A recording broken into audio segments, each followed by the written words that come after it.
Today we're going to talk about the Leica M8.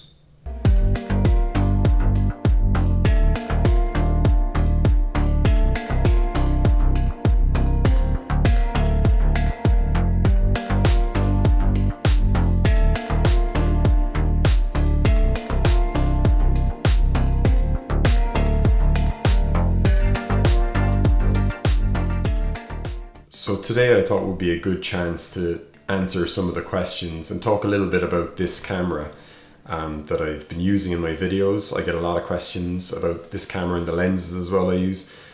So I thought it'd be a chance to go through and answer some of these, and I suppose starting with how does it feel in the hand? Well, I actually quite like it. It's a little bit thicker than the M10R and the M4 that I have, and that was, I suppose, as small as they could get them at the time. It was the first Leica rangefinder, and I actually prefer it. Like when I'm holding it in my hand, I actually quite like the thickness of this camera over the M10R, and that might sound strange to a lot of people, but you know, that's just me. I prefer the feel of this camera. I also think that the on-off switch is quite sturdy. There's no play in it, and I've noticed that when you pick up some of the other cameras, some M10s, you can get some play in the on-off button. With this, there's no such play. I think it's built like a tank. Is the ISO limiting? Well, yes, it is, but sort of in the same way ISO is limiting on film. If you load up your camera with Portra 160 or Tri-X 400, yes, you can push it, but if you treat this as a film camera, then I think you have your unlimited roll of film, I think is what people say. But you know, it gives that film look. It certainly has it kind of baked in, so if you don't like spending all day editing your photographs in Lightroom, it kind of comes out of the camera looking pretty cool. And yeah, of course you can get presets, and the bottom line is it's a gorgeous result if you shoot it within its limitations. So I've had this camera for 14 years. It's the Leica M8.2 I got in 2010 after trying an M9. I'll stick a photo of that first Leica encounter into the video. I look very young in that photograph, but anyway, that's the Leica M9 at the P&A Expo in Sydney. And once I used it, I had to get a rangefinder. I sort of felt like I had to. The price of the M9 was, at the time, it felt extreme. So I went for the M8, and when I was looking, this was the nearest M8 to me, and it turned out that it was the M8.2. So that's how I ended up with an M8.2. What's the difference between the M8.2 and the M8? Well, some small differences, I guess. Gorilla Glass on the back, so it doesn't scratch. A slightly quieter shutter.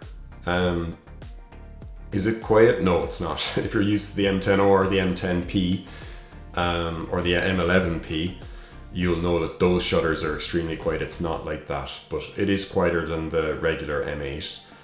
And obviously you can't ignore the gorgeous finish. I mean, the patina on this is beautiful.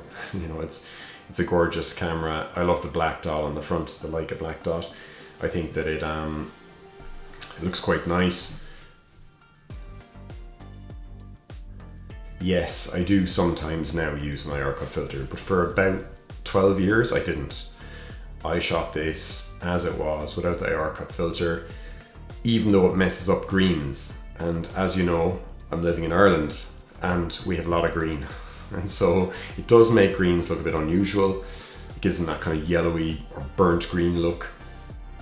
So yeah, I would suggest if you get this, you should get the IR cut filter if you want your colors to be true, I guess. But if you like the look of the M8, why not just go with it for a while and see if you like it. When I'm shooting black and white, with the intention of shooting black and white, I do not use the IR cut filter. And yeah, the black and white conversions out of this are gorgeous.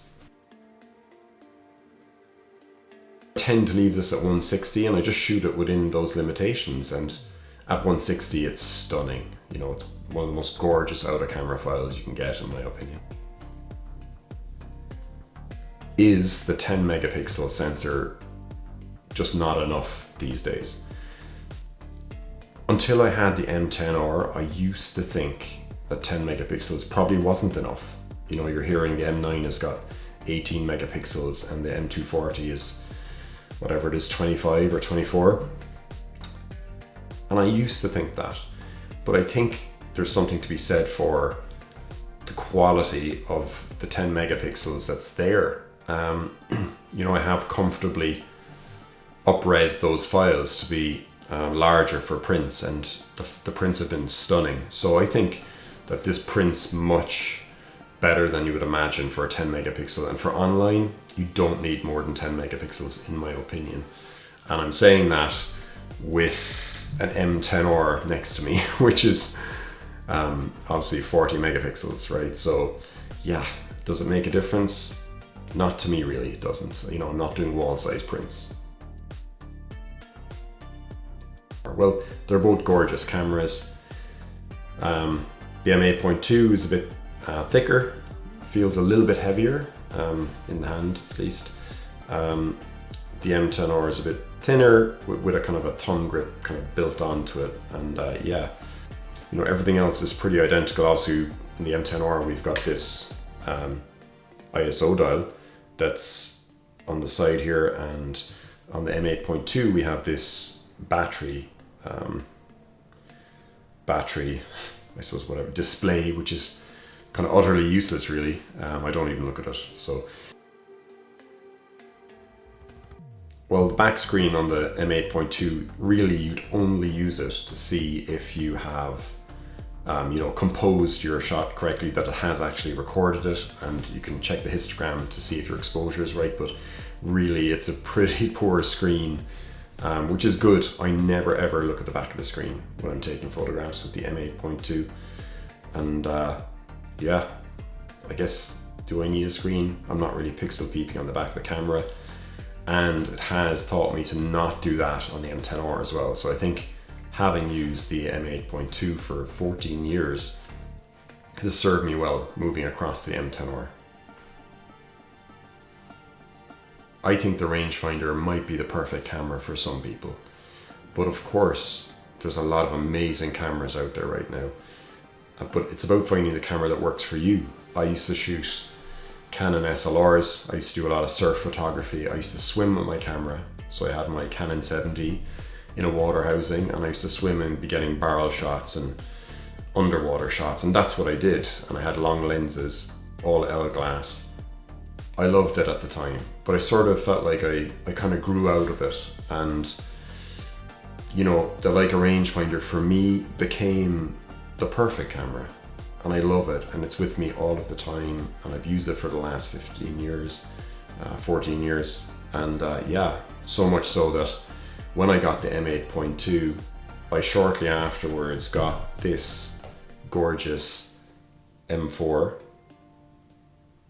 and of course in my recent videos you'll have seen I'm shooting the M10R. So yeah, the M camera is, the M system is what I like to use. I don't really use any other camera system these days, and that's what works for me. Fast lenses are important for, I guess, film cameras if you're shooting, so obviously faster lenses are better. I have a 35 1.2, which is an equivalent of a 50 on the APS-H sensor size, the crop sensor. It's a 1.3 crop on the full frame, and yeah, I think fast lenses are helpful on the M8 if you're going to be using it in low light situations around the city or in dark venues. You do want fast glass. So I do have a 35 1.2, which I do use on the M8 quite a lot. Fast lenses will help you. Well, I don't worry about it, but of course I'm aware that someday the electronics in this will stop and it will no longer be functional. And when that happens, it will sit behind me, just up here, next to my grandmother's box brownie, and I have great memories with it, so I'll never ever get rid of it. I'll always have it in my camera cabinet.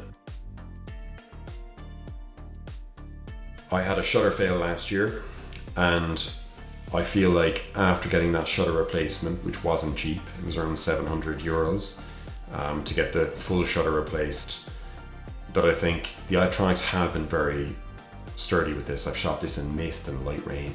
It's been up volcanoes. I've had volcanic ash in it. I've had dust around the back screen from the Australian outback, and that was taking care of it. Just sometimes the environment just wins, you know.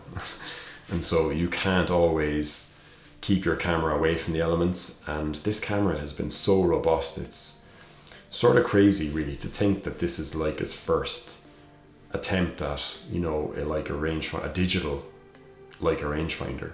It's phenomenal build, and I absolutely love this camera. Would I recommend the M8 in 2024? Well, it's a tricky one, and the answer is it depends.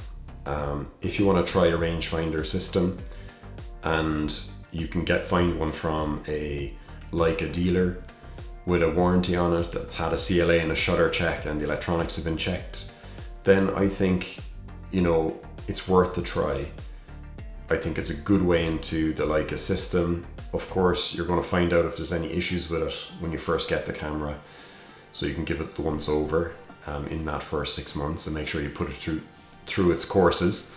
And I'm sure any issues you're going to have with it will pop up at that stage. Well, if you like this video, please do give me a like and subscribe. Also, I'd love to have a chat in the comment section, so please do leave a comment, and we can get the conversation going in there. And until next time, when we are out in Austria doing a walk around Vienna again, I'll see you in the next one. Cheers.